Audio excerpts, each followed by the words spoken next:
Good morning. Welcome. Welcome to United Church on the Green, New Haven. I am Reverend Kevin Ewing, Rev Kev. That's what they call me on the streets. I am the interim minister here at United Church, and I am very honored to be called upon to serve in this capacity.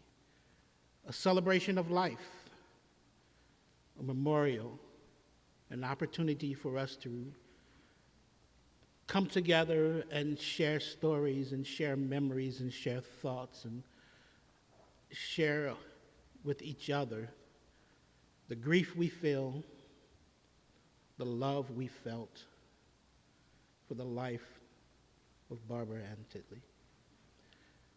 Please enjoy your time here.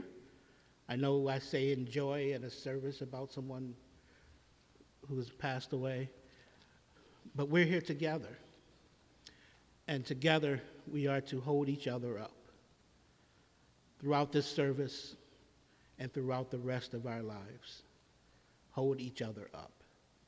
This service is a service of memory, but it's also a service for us to move forward, plan what we're going to do next, plan how we're going to live, even though our loved one is no longer with us. We have each other. Does that make sense? All right. Y'all just looking at me. I was like, okay, I'm used to a little bit more feedback. Work with me. All right, let us begin this service. Please rise as you're able. If you're not able, that's okay. If you don't want to, that's okay. What we need you to do is lift up your voices in praise, and if you don't feel like singing, lift up your hearts. Join us in hymn 302. Now, all the hymns are written in the bulletin, so you don't have to fumble with the hymnal. So if you flip through to hymn 302, and that's where you'll find all the hymns.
Amen. You may be seated.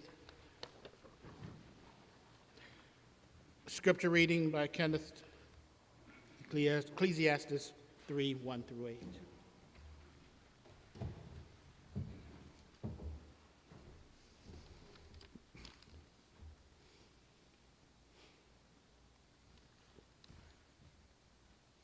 To everything there is a season, a time to every purpose under heaven, a time to be born, a time to die, a time to plant, a time to pluck up that which is planted, a time to kill, a time to heal, a time to break down, a time to build up,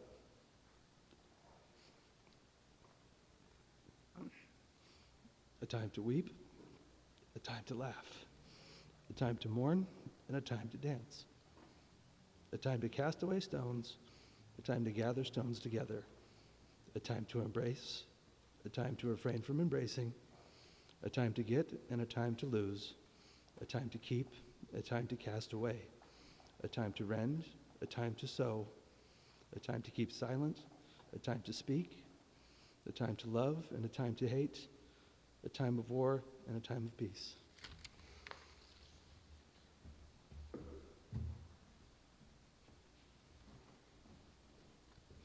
Thank you, Kenneth.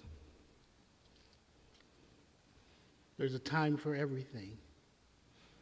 What that scripture doesn't tell us is a lot of times, those times happen simultaneously.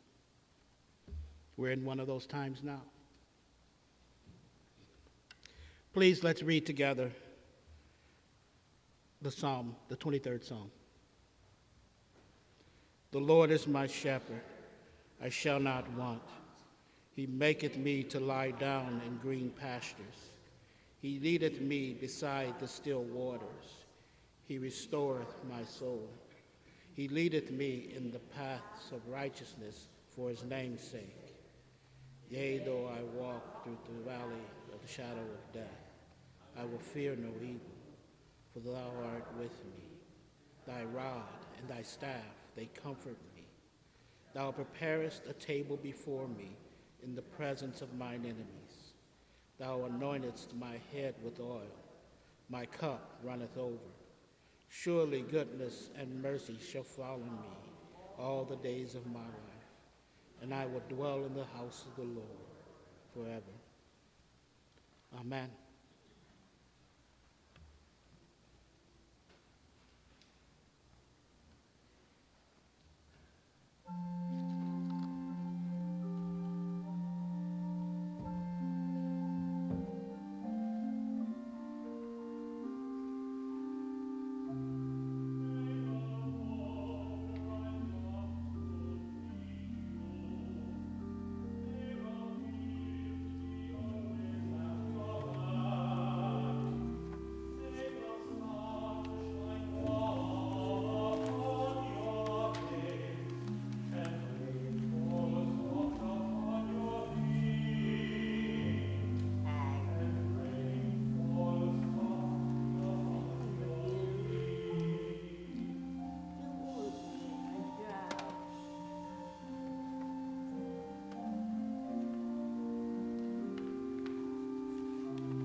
Love lifted me, love lifted me, when nothing else could help.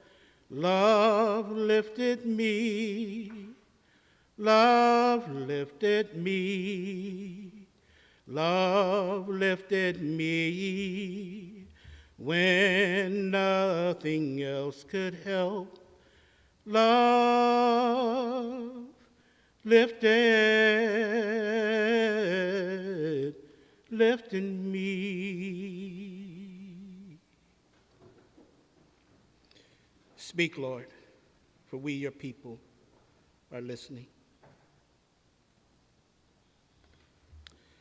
For those of you who don't know me and looking out, that's most of you. I come from a long line of preachers. My dad is a minister. My grandfather was a deacon and Sunday school teacher. Probably should have been a preacher. He preached to me all the time. But we say he wouldn't accept his calling. His dad, my great-grandfather, was a preacher, a pastor. And all of my grandfather's sisters and many of the other women in my family are also ministers. In effect, they just were members of denominations that didn't ordain women. But my great-aunt Carrie, that woman could preach and sing me under the table any day of the week. You're lost, church, for not ordaining her. And she didn't need an iPad to help her keep up with her sermons. She kept them in her mind, even in her 90s. I'm in my 60s, and I can't remember what I was doing a few minutes ago.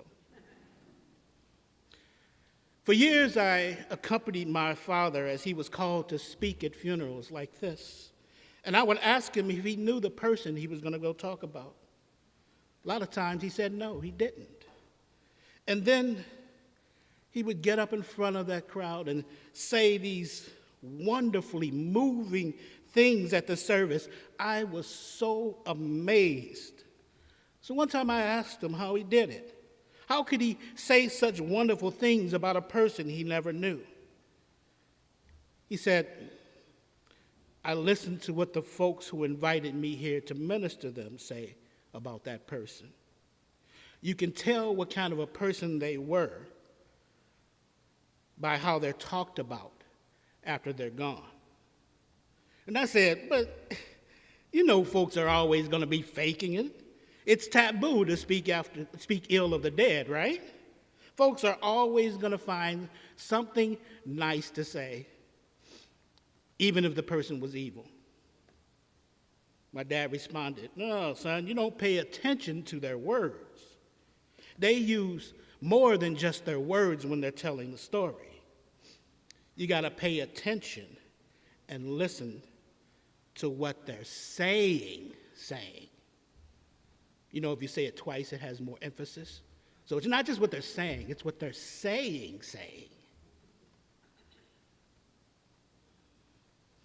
I didn't know Barbara Titley. I think I recall meeting her once or twice in one of my adventures here at United Church in Green. But as I talked to some of the members who have been here for a long time, and in particular members of the choir, they shared stories about her. And as they talked about her, along with the clear sadness at the news of her passing, they smiled as they reminisced. They laughed. They chuckled. None of them really knew her well, it seems. But the memories of Barbara that they shared were fond ones.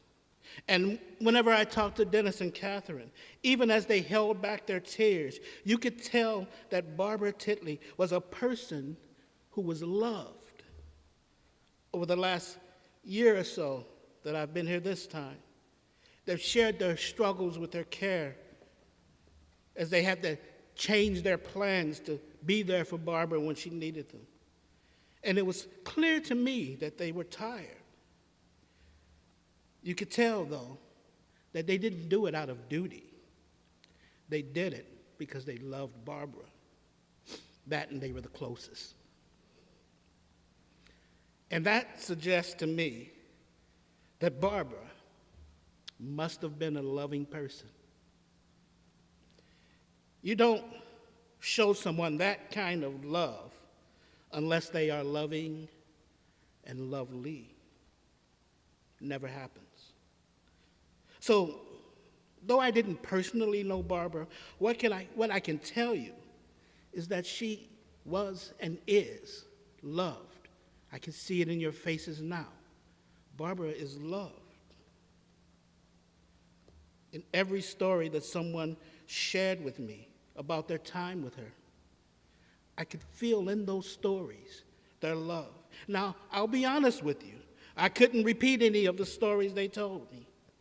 I was going to try to do one or two at this little talk today, but I couldn't remember enough of the details. All I could remember was how they made me feel when I heard them.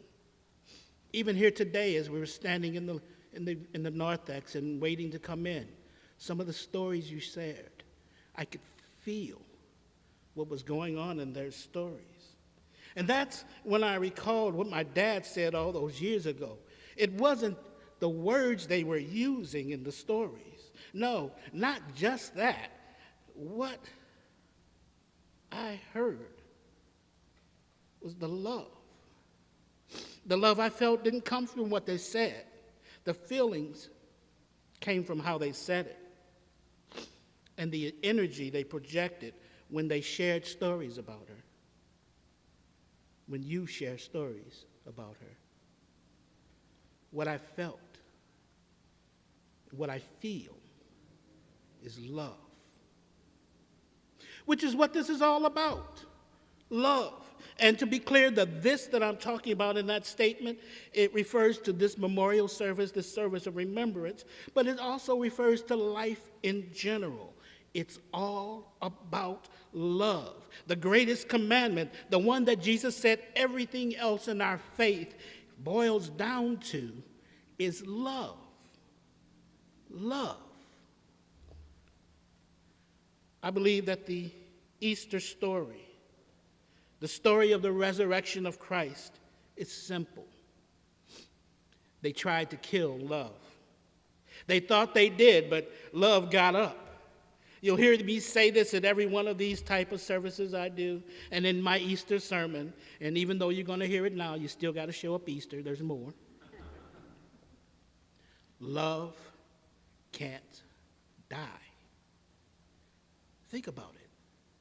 We say that Jesus is love, right? Well, the powers that be tried to kill Jesus. They tried to kill love. They arrested love on some lame charges of which I will say he was guilty, but we can talk about that Easter.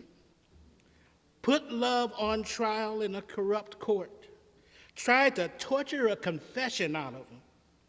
They executed love, teased love while it was suffering on the cross. They watched love depart this life, took love down, placed love in a grave, and locked love under the ground with a big old heavy stone. Love was out for the count, or so they thought. Because a few days later, love got up and started walking around again. It showed them that love never dies. Love told their followers that they would have to go away for a while, but while they were gone, love was leaving her spirit with us. So even though we can't see the physical representation of the body anymore, even though we can't really interact in a physical and a personal way anymore, the spirit of love is still with us. Love is still here because love is eternal. Love never dies. The stories share with me about Barbara. The stories you will hear in a bit from the members of the family. The stories you have in your memories about her. If you pay attention to them, really listen to them, not just the words, but the feelings, you'll hear love too. And that love, it never dies. It can't. Even if at some point you forget the content of the stories, you forget the dates, you mistake who was actually there, you lose many of the details, even then, the love remains. Because love never dies. Love one another, friends. It's the only thing that will save us. It's the only thing that will keep us. It's the only thing that will lift us. Love one another. Amen.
Amen. You may be seated.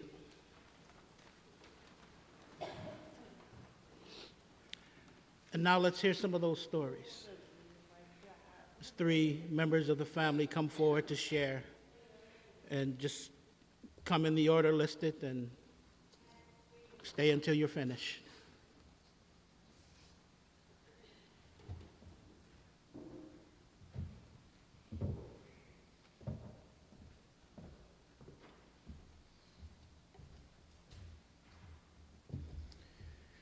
My sister Barbara,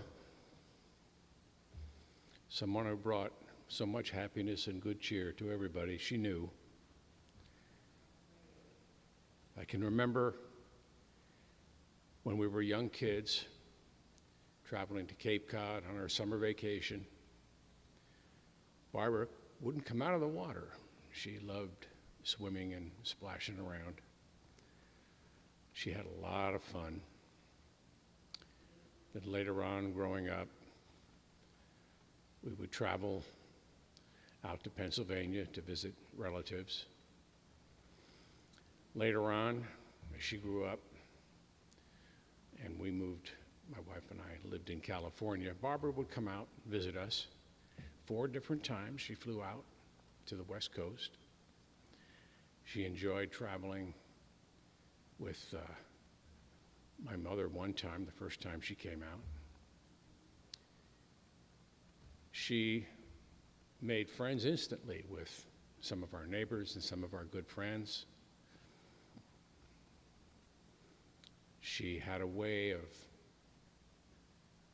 charming people with her personality.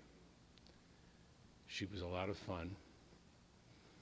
Later on, as she lived at Saratoga, we got her an iPad. So we could communicate with her and actually see her as we talked to her. And that turned out to be just wonderful, because sometimes when we spoke to her on the phone, her mind would drift off, or she was watching TV or something. And the iPad, she was able to actually see us when we FaceTimed with her. She would always ask me questions about baseball. Way back in 1968, I took Barbara to New York to a Yankee game. And we sat on the first base side, lower level, got to see Mickey Mantle his last year. And she was thrilled to death to be in the stadium and hear the cheering of the crowd and everything, and just had a wonderful time. She talked about it all the way home in the car back to Norwalk. Later on, when I would watch the Yankees on TV out in California, Barbara would always ask me on the iPad, "How did the Yankees do?" I said, "Oh, they did really good today." One other time, she asked me, "Who are they playing today?" I said, "Well, today they're playing the Red Sox, Barbara." And then she said something I've never forgotten. "Those Red Sox will be so sad when they lose." And that's become part of our family vernacular now. She had a way of phrasing things. Anybody who was able to cook a real good meal, my mom, her Aunt Mildred, Vonnie, my wife, Barbara called them good cookers. She always would finish talking to me on the phone by saying, "Now remember, you have to root for those Yankees." And so I would always say, "Oh, don't worry, we will, we will." And then she would ask, "How was Josh? How was Vonnie? How was Kenny?" And then all the grandchildren. "How are they all doing?" "Oh, they're all fine, they're all fine." My wife would hold up her cell phone to the camera on the iPad so she could see little videos of our grandchildren. And she absolutely loved seeing all these little kids. Many times, especially our grandchildren in Georgia, would get on the iPad and make a little special message for Barbara, and they would talk to her just very quickly. "Hi, Aunt Barbara, so good to see you," or something. She was thrilled to death over that. And hopefully they're watching in Georgia today. That's really all I have to say, except, Barbara, we miss you, we love you. And keep rooting for the Yankees. Thank you.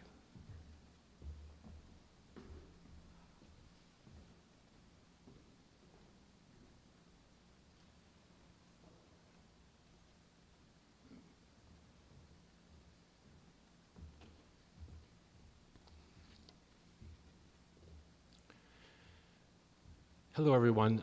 I am Barbara's younger brother, Dennis. She was 6.5 years older than me. I'll start off with some early memories.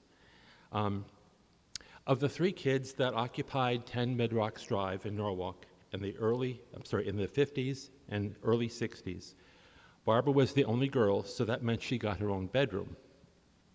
On occasion, I remember playing with her in her room, sitting on the floor, cross-legged. She had a record player with a small yellow and green 45-speed records playing Disney tunes. I remember that very vividly. There were dolls and other stuff too. She and I did not play for long periods together, as I, being 6.5 years her junior, would usually do something offensive and get kicked out of her room. And when Barbara kicked you out, you were out. When our mother would make her oatmeal cookies, Barbara would be charged with taking the cookies off the cookie sheet to the cooling rack, with supervision, of course, and I, after the cookies cooled enough, would move them to the cookie jar. Of course, not all the cookies made it into the jar. Barbara and I engaged in much-needed taste testing, like those. On occasion, in winter months, the 2 of us would, or even the 3 of us kids, would lay on the living room floor facing a wood fire burning brightly in the fireplace, while we would stare at the black owl andirons with large amber glass eyes glowing. And that was a fun thing that I think the three of us shared on occasion. Our neighbors on Midrocks Drive were wonderful, and I recall all had wonderful relationships with Barbara.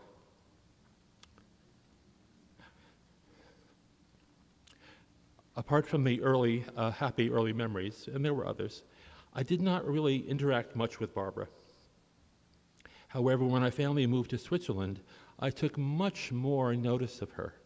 By the time we moved into our large apartment in La Tour de Paix, Barbara had acquired a rudimentary and perhaps not so rudimentary knowledge of French, far better than our mother's ability. Sorry, Mom. 2 floors down from our apartment lived Barbara's special education teacher, who saw a huge amount of potential in Barbara. At some point, Barbara even would bike to her special education class on her own. This was the time when Barbara really blossomed. On our return from Switzerland and after our father's death, and once again living in Norwalk, Mother decided to get a family dog. Cindy, a blonde Cocker Spaniel mix puppy, appeared on the scene. She became Barbara's passion. Barbara adored her. After my mother's passing in 1986, Catherine, Bob, and I became legal guardians for Barbara.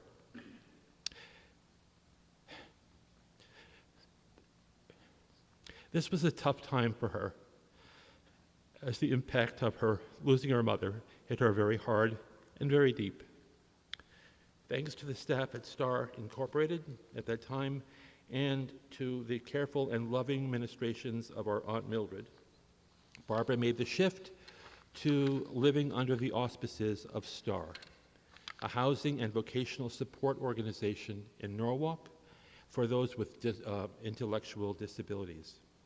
Finding a permanent home for Barbara was another matter. Catherine and I navigated the complexities of securing funding from the Department of Mental Retardation, now renamed the Department of Developmental Services. And the result was that Barbara moved into a group home in Westport. Those were happy times with regards to having a secure living stable situation. But Barbara was still processing the loss of our mother and continued to have major behavioral issues. On the other hand, she was considered by Star staff to be almost too high functioning to be living in a group home. Well-meaning management at Star convinced Catherine and I that we should move Barbara into a supervised apartment living situation. Looking back, agreeing to this was, I must say, the one decision as her guardian that I regret. Barbara's challenges turned out to be too great, and her abilities were not strong enough to really make a success at living alone in an apartment. I had to intervene on several occasions. Still, at that time, Barbara had a landline phone, and we spoke almost every evening. We learned as much from her tone of voice as what she actually said. We learned, of course, we saw Barbara periodically on weekends and holidays, and we had regular contact with Star administration. While living in an apartment setting, Barbara made some friends, in fact, many friends, and would often take walks in our neighborhood, and she even was a regular at several different churches of different denominations. As the years passed, we noticed some decline with Barbara. Catherine and I were able to secure additional state funding for her, and she was moved to a 12-hour supervised townhouse group home. Barbara loved attending United Church Christmas Eve services, and did she ever love the Christmas holiday season. And a special thanks to Jean Welty, who is here today, and her joyous post-Christmas Eve candlelight service parties, to which Barbara was always invited. It was a high point for her every year. Yes, Santa Claus was alive and well, and Barbara knew that. Barbara's Christmas time visits to our home in Brantford were merry indeed. Lots of music, Christmas movies, presents with so many from California, holiday goodies, and our little blonde terrier dog, Boston, in her lap. Barbara would often spend other holidays with us as well. She also went to California several times to visit her brother Bob and his family. Several years back, when she was more mobile, she was invited to our neighborhood friend Claudia's home in Florida. Claudia reminded me just a few years ago during a visit with her that when they were children, Barbara had actually taught her how to ride a bicycle. There's a photo album in the table in the narthex documenting this famous trip. Claudia's dog, Nancy, is also featured with Barbara in several photos. Barbara was in her glory. Barbara worked either in a workshop setting during the day or in the Star cafeteria making sandwiches. Her daily work activities with her cronies and friends allowed her much social interaction. Star also promoted community involvement in a variety of activities, many of which were documented in local publications. Happy times for sure. We would often hear of such activities in our daily phone calls and in our regular meetings with Star administration. Apart from behavioral issues, Barbara was plagued with major physical health issues in her life, too many to mention here. But one health concern was noted but not properly identified while living in her final group home placement in Norwalk.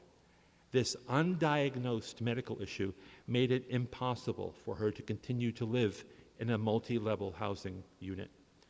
Barbara was for a time placed in a nursing home in Ridgefield, Connecticut. Very nice, but far away from her friends and family. This signaled the end of Barbara's 50-plus year association with Star. Catherine and I, with the help of DDS contacts, DDS is the Department of Developmental Services, were able to secure additional funding for Barbara, and enough for a 24-hour supervised group home. And we moved Barbara then from Star to Sarah Tux's organization. If I know anything, I know that God was at work here to make all this happen. A rare group home placement was found at Wildwood House in Madison with full 24-hour supervision. Catherine and I saw Wildwood House. The next day we found out about this. And after looking at it, we said, yes, absolutely yes. After transition to Wildwood House, in 2017, Barbara's mysterious symptoms were not improving, so she went in for testing and seeing many specialists. She was finally diagnosed with adult onset hydrocephalus. A Yale neurosurgeon installed a shunt in her skull that ran to her abdomen. After recovery, Barbara was back to being Barbara. She was a new person. Barbara loved her Wildwood House housemates, and in a short time they became her sisters. Lots of love, sibling rivalry at times, but real caring. When allowed, Boston, our dog, would come to visit us on our visits there, and sometimes even when he was not allowed.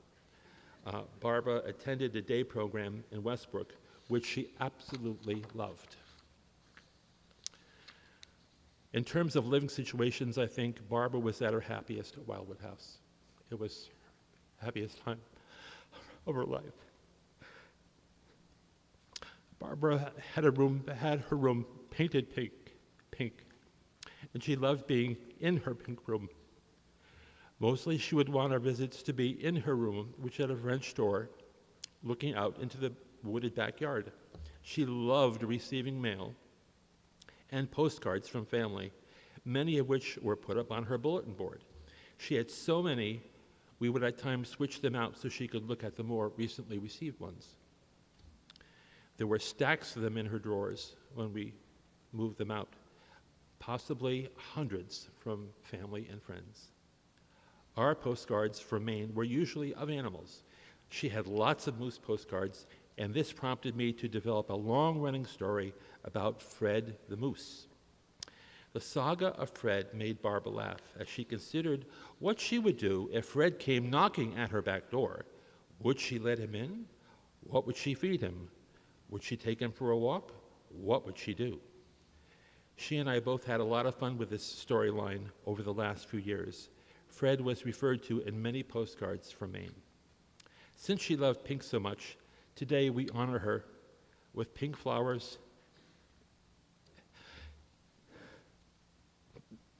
and a rose-colored urn with a dog etched on the front. The little stuffed dog sitting on top of the urn, you see there, was given to Barbara at the beginning of her final month-long hospital stay. That dog was in her lap constantly, right to the very end. His name is Barkley. Catherine, Bob, and I were proud to be her guardians and her advocates. Barbara's representatives at DDS were excellent and responsive. Thank you, Tony Eiffel and Aaron Simchak. Her Sarah Tux's staff were amazing and caring people.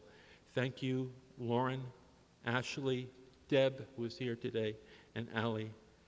And special thanks to the staff at Mary Wade Nursing Home, who were so incredibly patient and so effective with Barbara on multiple occasions in the last year. Finally, thanks to family and friends, some of whom were here, will come here today from quite a distance, and some who are watching via live stream. Your attendance here and online is very much appreciated. Thank you.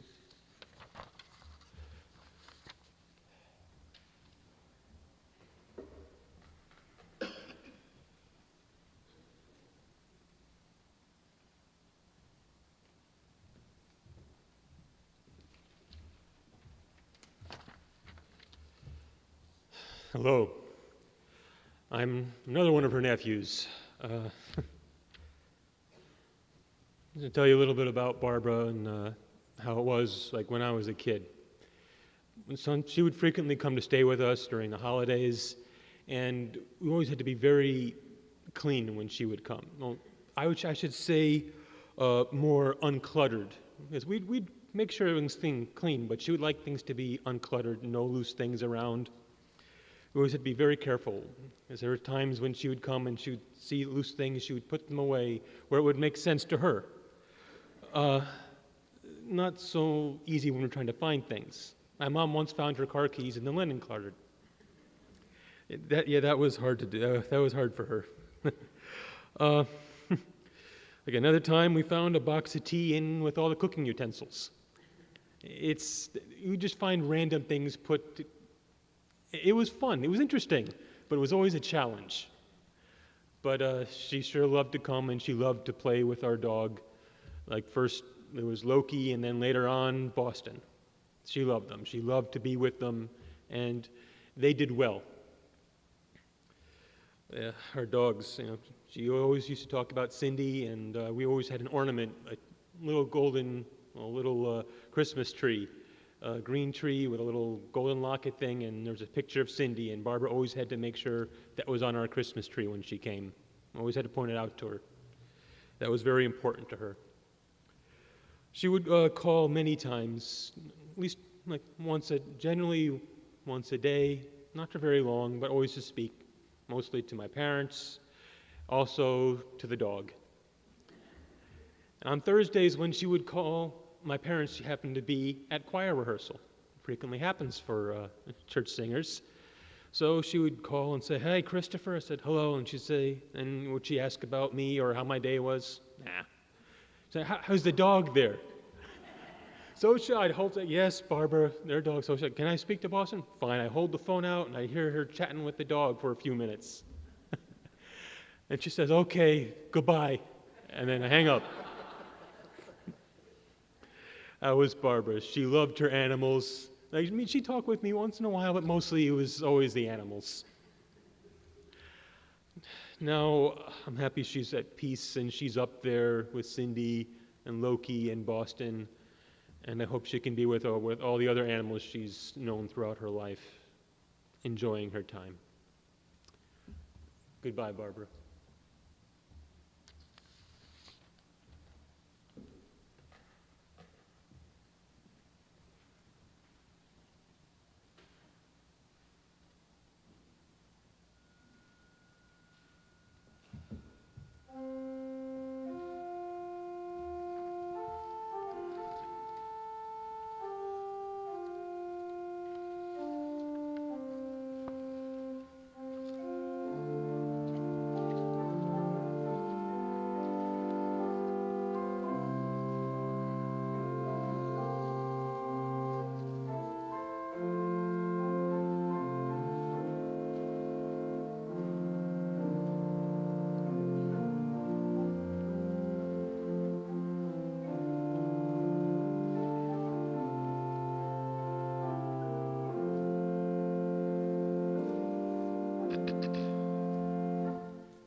Amen. You may be seated.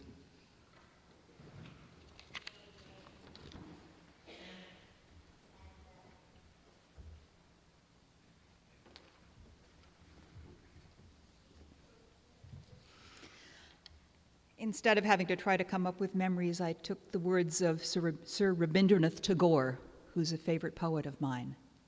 So listen. It was beautiful as long as it lasted, the journey of my life. I have no regrets whatsoever, save the pain I'll leave behind.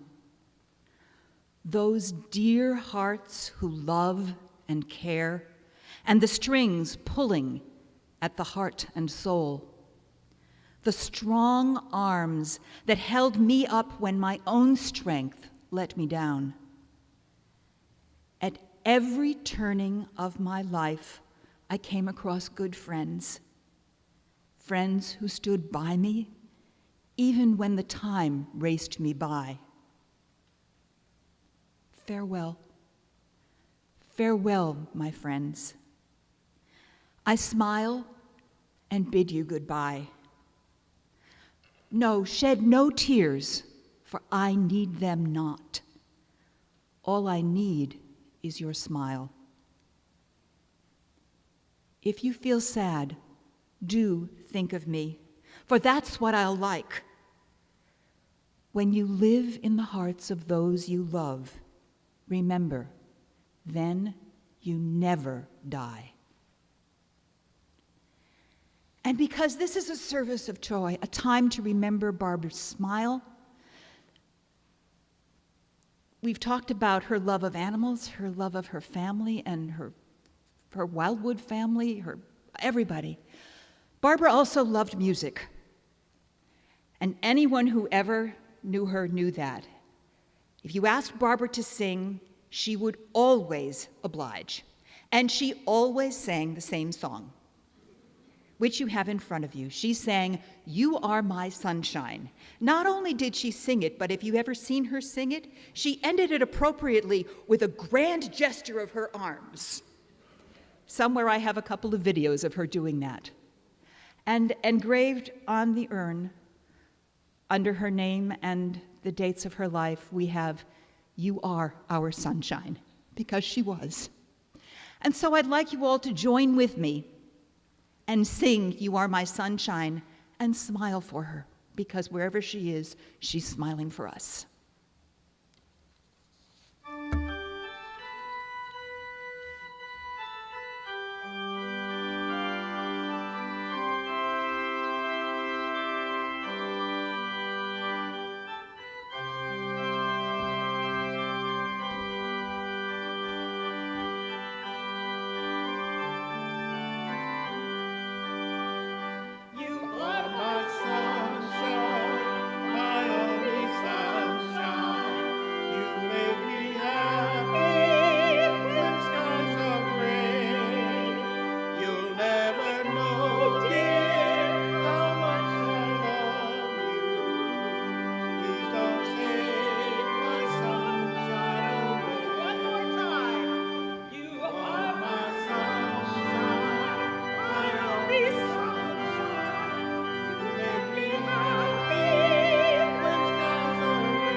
You may be seated.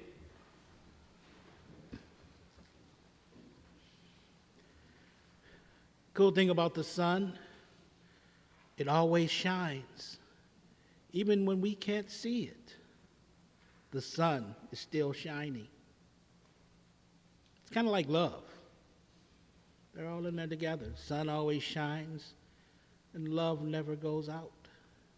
Love never dies.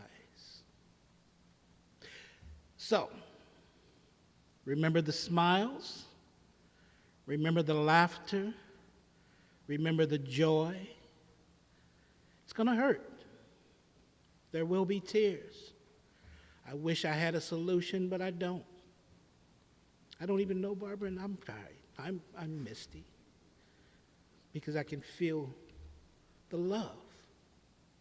But with that love comes strength, because love cannot be defeated.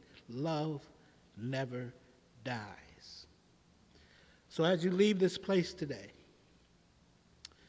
that's what I want you to remember. Remember the love. Take it with you. All the stories, all the memories, even the pain and the grief, it all comes together under the cover of love. And as long as you have that love, you're golden. Like a Christmas tree ornament with the little gold on top. Love never dies. Go in peace. Go in grace. Go in joy. Joy of knowing that love is always here, because love never dies. Are you sick of hearing me say that yet? Because I'm going to keep saying it. Love never dies. Amen.